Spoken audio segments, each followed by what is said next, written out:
Hello, guys. Welcome back to your midweek remedy on the Thacker Sunday Hangover with me, James Thacker. I hope you're very well. Week's going so good so far. Recording this on a Monday night, had a really nice weekend with the family, just chilling out. Had a barbecue yesterday and enjoying glimpses of sunshine. I feel like I saw a funny tweet. I might probably mentioned this before, but I saw a funny tweet the other day saying that the sun needs to grow some confidence. It's May already. Where is it?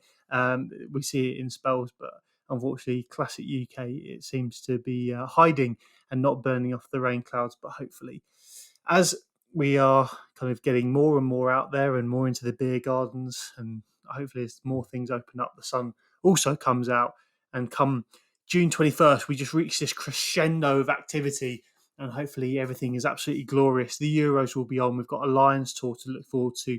The Olympics, is that going to be happening? I don't know, but that also might be on.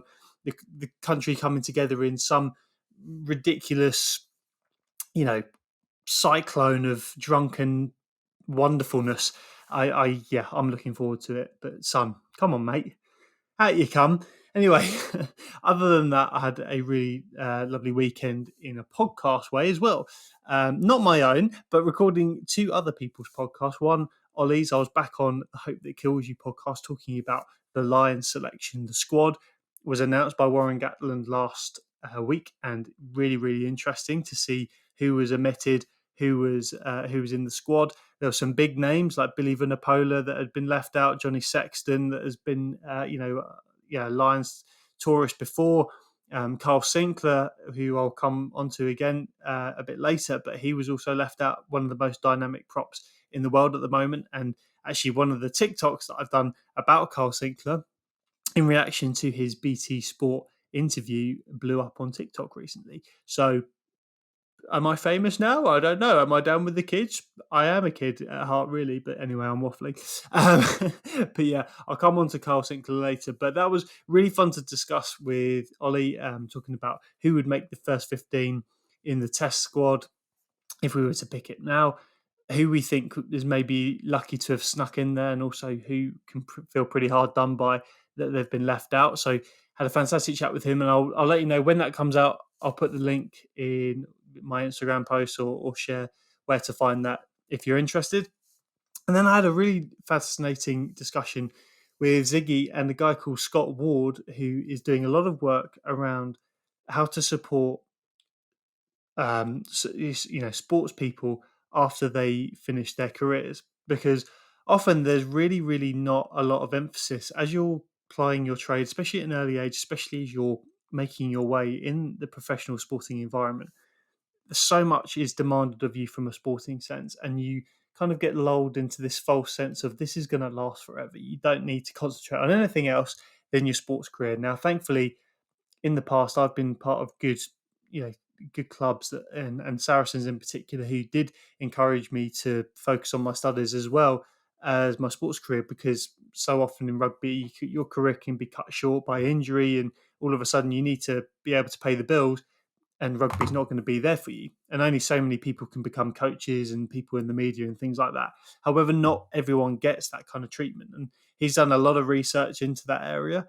Also, the effects of mental health in that sphere as well, which, obviously it's extremely topical, and especially this week as it's Mental Health Awareness Week.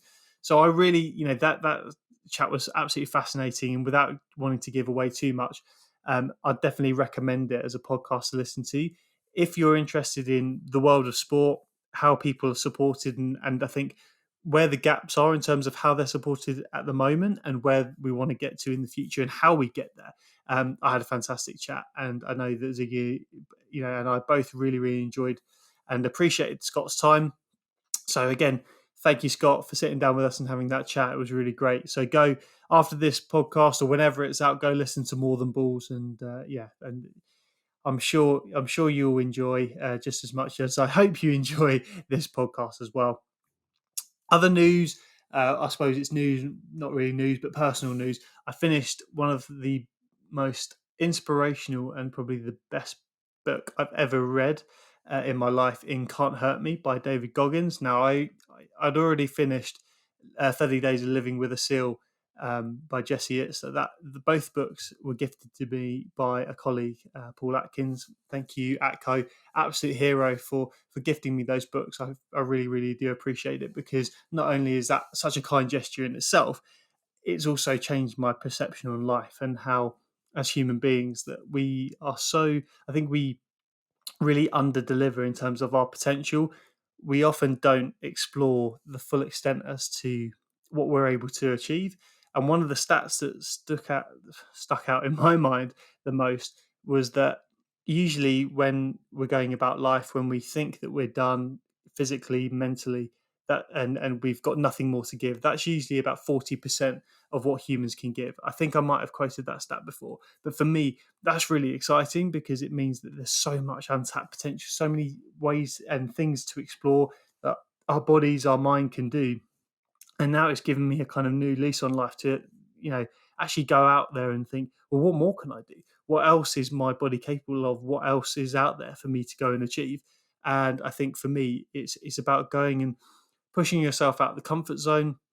I think there's in training and in lots of career advice, personal advice, coaching, I think everyone will kind of agree that when you're outside your comfort zone, you're in this thing called the growth zone. And the more time you can spend outside your comfort zone, the more time you spend growing as an individual, learning, adapting, learning new ways of doing things, new approaches, different mentalities, and having a deeper appreciation of how to go about things in your life. And that's something that I definitely want to explore. So that book, I could not recommend that book highly enough. Amongst the books that I've read in the last 12 months while on lockdown, it's definitely number one. If people are interested enough, I'll write down a list of books I have read and whether I recommend them or not, because I've definitely been on a journey this last 12 months, and I've definitely been very, very motivated to read, because, well, to be fair, it's been maybe bred out of not having many other options in what to do, but also wanted to use this time to really get the best of myself. Wanted to expand my mind, broaden horizons, and I think reading is a great way to do that. And it's something that I want to do going forward. Waking up in the morning and just getting a chapter of a book done every morning, and that will be you'll be able to then chomp through books way more quickly, and broaden horizons. It's an awesome experience when you're learning new ways and uncovering things about yourself even that you didn't know that were there. So Can't Hurt Me, David Goggins. Go buy that book. Thank you again, Atco, for exposing me to those guys that you've mentioned. And yeah, I again couldn't recommend it more. So bringing it back to Kyle Sinckler, who I mentioned before. Now, I think his omission from the Lion squad has probably been one of the most shocking amongst some very big omissions of the squad. I think the reason being is that he's been on such red hot form for both club and country. Even recently, he got man of the match for Bristol at the weekend, which then led to quite an emotional interview. And they kind of probed him around how he was feeling, and it led to a really emotional interview. And I said this on my TikTok, and although that's a condensed version of what I want to say, but I really want to commend him and thank him for being so open. I think although rugby's made great strides in opening up about mental health and how we're feeling and breaking the stigma against it, I still think amongst a lot of generations, a lot of communities, there's still loads of work to be done. So seeing such an influential figure come out and say, yeah, I am holding loads of emotion about it, and I am feeling quite angry about the decision, a little bit confused, but he reached out to a mental health professional. I can't remember the organization that he referenced, but he's working with a mentor. He tried to make sense of the decision, and also accepted that in that moment, in this week especially, it's okay to not feel okay, and for the I suppose the outcome or what's happened to feel right with him. He accepted that life is going to be a bit crappy for at least this week. And he consulted his coach. He said, look, I'm going to give you my best. I'm going to transform this negative energy that I'm feeling into a good performance on behalf of the team and channel that energy in a positive way. And I thought that was so inspiring for him to come out and say that in such a raw and open and honest way, because it would have been really easy for him to bottle all that down and to suppress it and just give this really boring media trained answer that doesn't actually reveal how he's truly feeling. And it again adds to this narrative where men have got to kind of hide their emotions away, don't say how you're honestly feeling, and try and kind of like front up, be a man kind of thing. And it was fantastic. I think he deserves so much commendation for that. Now, again, it's most likely not going to change anything in terms of the Lions squad outcome. Now, I'm sure that he's on the shortlist. Should anyone be injured in that squad, I'm sure he'll be straight out on the plane. Again, it is really surprising that he's not been included, but it really touched me that he was so open. And I think multiple people who were interviewing him around, I think a guy called Ugo Monya, who is a presenter at BT Sport, also became quite emotional, I think secondhand for Kyle, knowing him personally. But I thought it's just really a great thing to see, especially as a man, for guys to be able to display their emotion and for it to be accepted. It's fantastic. And especially as, again, like I said before, it's Mental Health Awareness Week. It's fantastic that this is now becoming the norm, because it means that people can express themselves without judgment, without consequence, or supposedly without consequence. I'll come on to that in a second.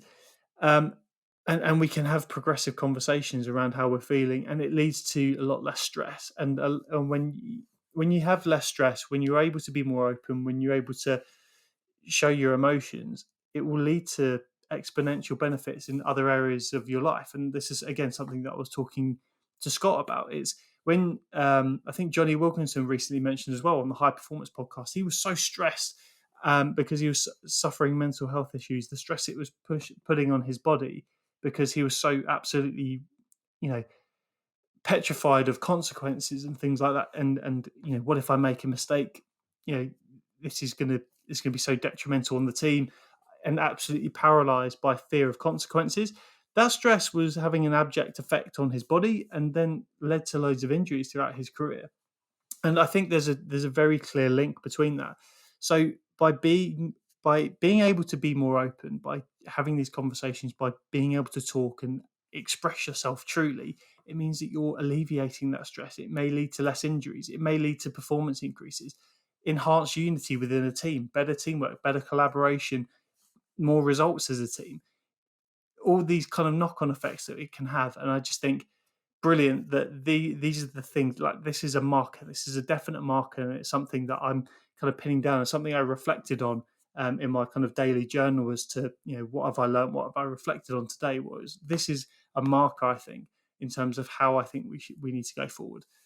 How we don't need to go forward is how it was represented in the rugby paper. And this is, again, something I mentioned on the TikTok, but I was really annoyed at how this was represented. And it said, Kyle Sinckler, I hold anger over Lyons' decision. And it was he didn't at all say that in the interview. It wasn't a direct quote at all. They'd kind of surmised what he said and represented it in a way that's really destructive and really just against what he said. It was just not a true representation, and it's really damaging. It's showing that you can say your emotions in this way, and then your words can be twisted in a negative way, and you can have this negative portrayal about you then in the media, and it's completely not acceptable. I can't believe it's just so tone deaf as well from the editor. I just can't believe actually passed that, considering everything that's been going on, especially the kind of widespread knowledge around mental health now, ever growing in its presence.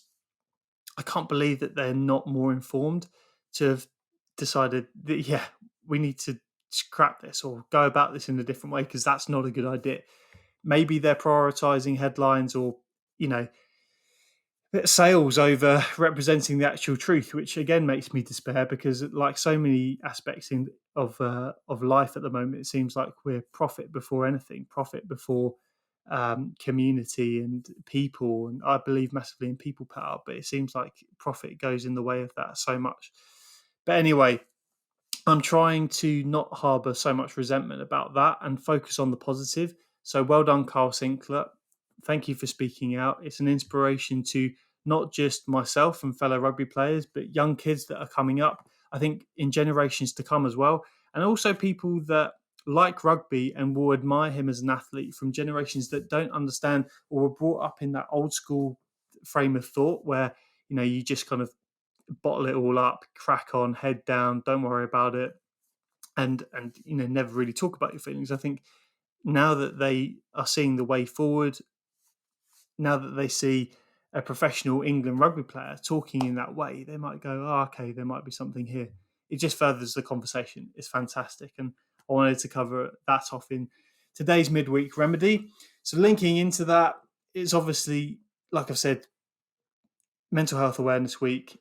Now, I want to encourage everyone that's listening to go and have proactive conversations this week. I think I preach a lot about it's okay not to be okay, and accepting all these things, and a lot of buzz phrases around mental health. I think what's better than awareness is action, and the action that we can all take is checking in, speaking to people, reaching out to our friends and family who might not have necessarily the courage or the want to speak up about what they're experiencing. Ask them if they're okay. Ask them twice.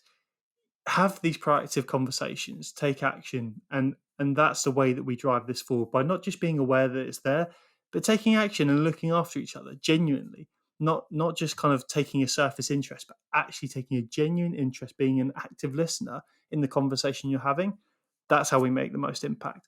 So if there's anything I think I'm going to do this week, and obviously you can take what you want from this chat and what I'm saying, but I want to have lots of genuine conversations around how people are actually doing, their feelings and thoughts for the future. It's a massively turbulent time. We've just been through a hell of a 12 months, but it's now looking like it's getting better. What hopes do they hold for the future? What fears do they hold for the future? Are they scared about going back to work? Are they nervous about what the future holds? Let's talk about it, because it's really important. And I really think that slowly but surely these things will become part of the norm of our general day-to-day conversation, and you just see how much exponentially better you feel as a result of having these conversations. I promise you, it's always a great thing to get things off your chest, and for your friends to know that they've got someone to speak to when it comes to something that they may be holding in. But now they feel that they've got someone to let it out to vent to, and to feel better. So that's this week's midweek remedy. It's been a bit of a deep one, but I hope it's given some stuff to think about. Again, go check out the Hope That Kills You podcast and More Than Balls podcast. I'm sure you'll enjoy them if you are listening to Thacker Sunday Hangover. And before I finish, I wanted to give a quick shout out to my cousin Anton's charity fundraising attempts on behalf of the White Ribbon Charity, which is against violence against women. Now, this is something that I think has probably been quite prevalent in recent times, and something that doesn't necessarily get spoken about nearly enough. Now, I don't know the figures off by heart, but if you think about what's happened in recent times in the last year, people have been locked down, and as a result, there has been a very much an enhanced propensity for domestic violence to be on the increase. So it's something that does need to be tackled, and it's fantastic. I thank him for bringing it to light for me in my Instagram DMs, and so that's a shout out for Anton. Hope you're well, and yeah, go check out White Ribbon, the White Ribbon charity. I'll put the link in the descriptions below, and I'm sure I'll also link to Anton's fundraising attempts. Guys, have a fantastic rest of the week. I really look forward to speaking to you all soon. Enjoy the sun. Enjoy being able to hug people again. Boris Johnson said we're allowed to hug people again, which is fantastic, but don't go crazy with it, whatever that means. Just go hug people. I mean, unless they're coughing and spluttering and literally are sure they have COVID. I don't know. I don't know what to say anymore. Enjoy yourselves. Be safe. I love you. Speak to you again soon.